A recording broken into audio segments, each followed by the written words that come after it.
tarde aí a comunidade e a sociedade de Joaquim Gomes. Quem está falando aqui é Rodrigo Lavô, promotor substituto da comarca.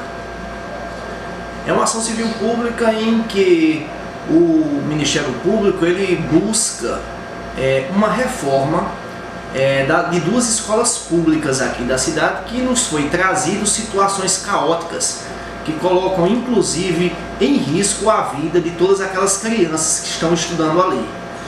A pedido do Ministério Público foi feito um bloqueio no valor de R$60 mil para que fosse colocado o mais rápido possível, especificamente para a reforma dessas duas escolas, para não colocar em risco a vida daquelas crianças que ali estudam. Hoje, em audiência aqui no Fórum da Comarca de Joaquim Gomes, representantes da Prefeitura pediram uma reconsideração ao magistrado Dr. Eric que revisse a sua decisão interlocutória de bloqueio desses valores.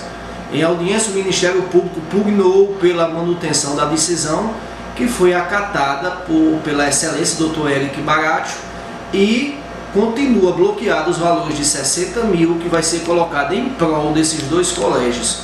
E quem ganha no dia de hoje aqui é a comunidade e a sociedade de Joaquim Gomes. O magistrado também apontou e vai abrir isso ao Ministério Público para que indique, faça um estudo de como será distribuído o gasto desse recurso. O Ministério Público vai apresentar isso em que tempo, por exemplo?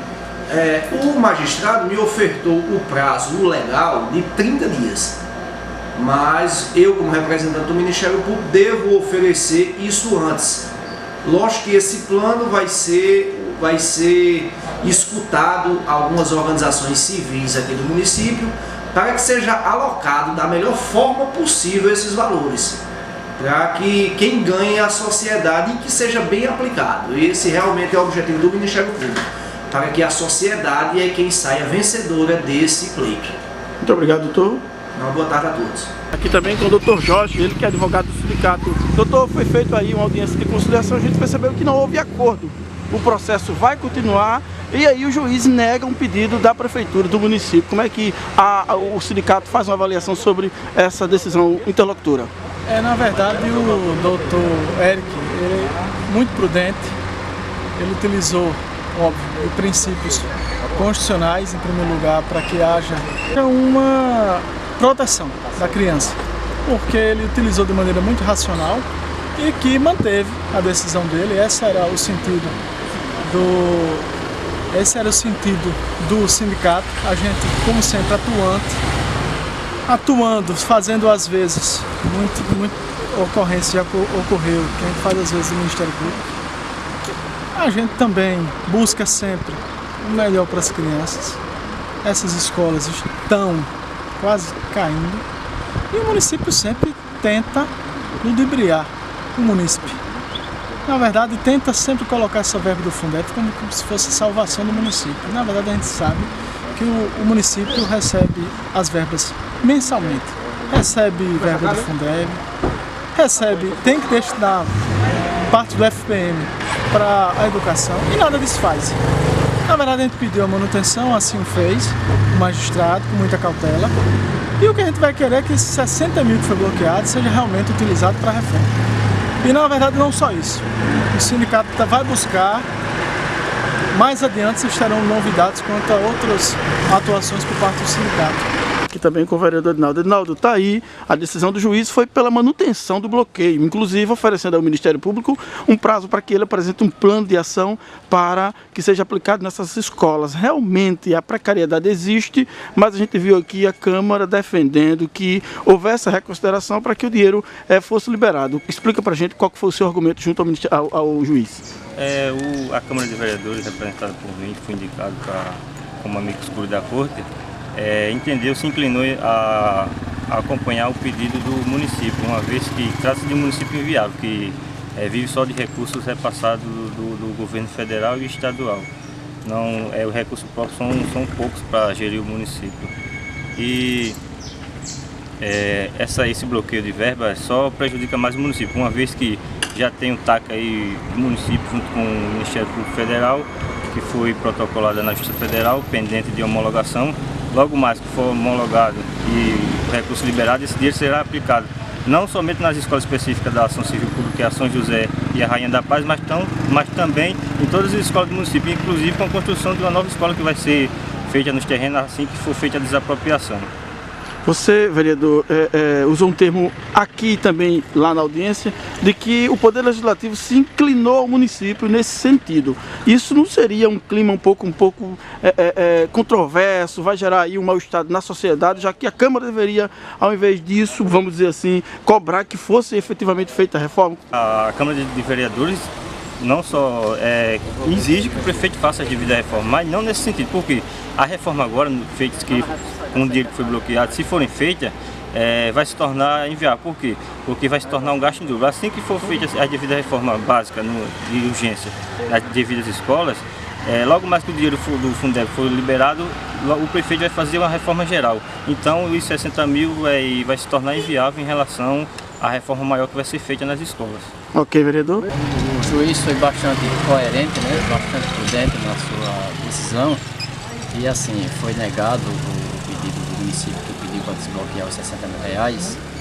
E assim, acredito que foi uma decisão justa por parte do juiz. Muita prudência por parte do Ministério Público, sustentou também aquilo que a gente vinha sustentando, que era a manutenção da sentença inicial. E assim, não tem cabimento a gente mudar de ideia e não há motivos para a gente pensar diferente pelo seguinte, povo de Joaquim Gomes. O município de Joaquim Gomes recebeu de recursos federais cerca de mais de 40 milhões de reais de janeiro de 2017 a abril de 2018. Esclarecendo, 25% de FPM para a educação deve ser aplicado obrigatoriamente e constitucionalmente. E 40% do Fundeb também, 60% para professor e 40% para pessoal de apoio, que são os profissionais de educação e reforma de escolas e tal, compra de equipamentos para a escola. Então assim, o município não pode se dar o luxo de ficar apenas dizendo que só vai reformar quando receber a suposta dinheiro do precatório, que é mais de 23 milhões de reais. A minha pergunta e o meu questionamento é simples e objetivo. Onde foi aplicado os mais de 40 milhões, cerca de 43 milhões, de janeiro de 2017 a abril de 2018, referente a recursos oriundos do FPM e do Fundeb? Para vocês terem ideia, só no ano passado foram mais de 30 milhões entre FPM e Fundeb.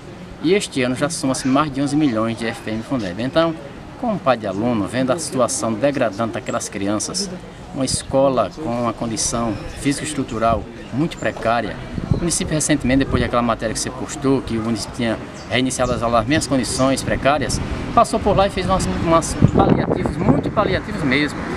Mas continua a situação precária da escola. A sociedade Joaquim Gomes está grata ao trabalho do Ministério Público, na pessoa do Dr. Paulo Barbosa e também agora do Dr. Rodrigo, que manteve aquilo que é de interesse da população. Então o Ministério Público, como guardião do interesse da população, do cidadão, agiu prudentemente e isso é um benefício. Então acredito que a audiência foi positiva para os pais de alunos, positiva especialmente para as crianças que certamente terão daqui a alguns dias melhores nas condições de estrutura da escola. O que está acontecendo não pode continuar e o governo municipal ele tem que mostrar serviço com recursos públicos, os recursos são públicos e devem ser bem aplicados, é o que eu tenho a colocar. Toninho, também como procurador do município. Doutor Michel, a decisão do juiz foi exatamente pelo indeferimento do pedido do município. Como é que enxerga hoje a prefeitura? Uma derrota para o município? Ou como é que se interpreta esse bloqueio que vai permanecer? Não, uma derrota não é, porque veja só, a gente tem que partir do pressuposto de que já existia uma intenção da prefeitura de realizar essas reformas. Então é algo que está sendo antecipado, algo que já iria ocorrer, impreterivelmente. Já existia um plano de ação voltado a toda a educação no município, mas é de todos sabido, é público e notório que tudo isso depende de recurso, né? Em que pese alegações de que tem recurso para isso, na prática não existe. Existe um contingenciamento muito grande. A folha de pagamento abarca boa parte dos recursos que entram na educação, mas isso está condicionado à liberação desses recursos, que já foi homologado um TAC junto com o Ministério Público Federal. Esse TAC já foi protocolado junto com o Dr. Rosmar lá em União dos Palmares e a gente está na iminência desse recurso ser liberado, pendente então somente a homologação judicial desse TAC. Então logo socorra, a demanda objeto da ação civil pública na data de hoje vai ser atendida de forma muito mais ampla do que foi solicitado, inclusive, pelo próprio órgão ministerial. Porque existem demandas financeiras que entram mensalmente. Inclusive, Toninho Fragoso apontou lá, quase 14 milhões de reais são oriundos aqui para a educação. Então, como é que o município explica essa situação? É realmente verdade? Tem dinheiro, não tem dinheiro? Só vai fazer se houver essa possibilidade do dinheiro do Fundeb? Não, isso não é verdade. Isso é bem simples, é matemática. O recurso que entra, o recurso que é recebido, ele tem uma finalidade específica. Existem demandas outras que não são levadas em consideração quando se quer argumentar para se defender uma tese. Se esquece de argumentar de que parte desse recurso, boa parte, sua grande maioria, visa pagamento de folha salarial que, diga-se de passagem, é muito bem remunerada, que são os professores. É uma classe extremamente bem remunerada, não que não mereça a remuneração que recebe, mas se você for fazer um paralelo com o restante da remuneração dos servidores públicos, é uma situação tanto quanto diferenciada, o que abarca boa parte desses recursos para essa finalidade, além dos custos necessários da administração na saúde. Merenda escolar, cuja verba do PENAI não é recebida pelo município por questões envolvendo irregularidade de outras gestões, e o parte do FPM é utilizado para pagamento dessas merendas escolares. Isso também não é levado em consideração quando se quer argumentar de que não faz porque não quer. Então é uma coisa muito mais complexa do que simplesmente se pegar num site do governo federal o valor bruto recebido pela prefeitura e dizer que aquele valor pode ser utilizado para isso ou para aquilo. Não. Primeiro que é uma vinculação constitucional daqueles recursos, não se pode gastar como se quer. E do que se pode gastar como se quer, tem sido feito pequenos reparos, pequenas reformas, pinturas, mas a manutenção de forma mais drástica, mais visível, ela só pode ocorrer com um aporte maior de recursos, que seria justamente o recurso oriundo do precatório.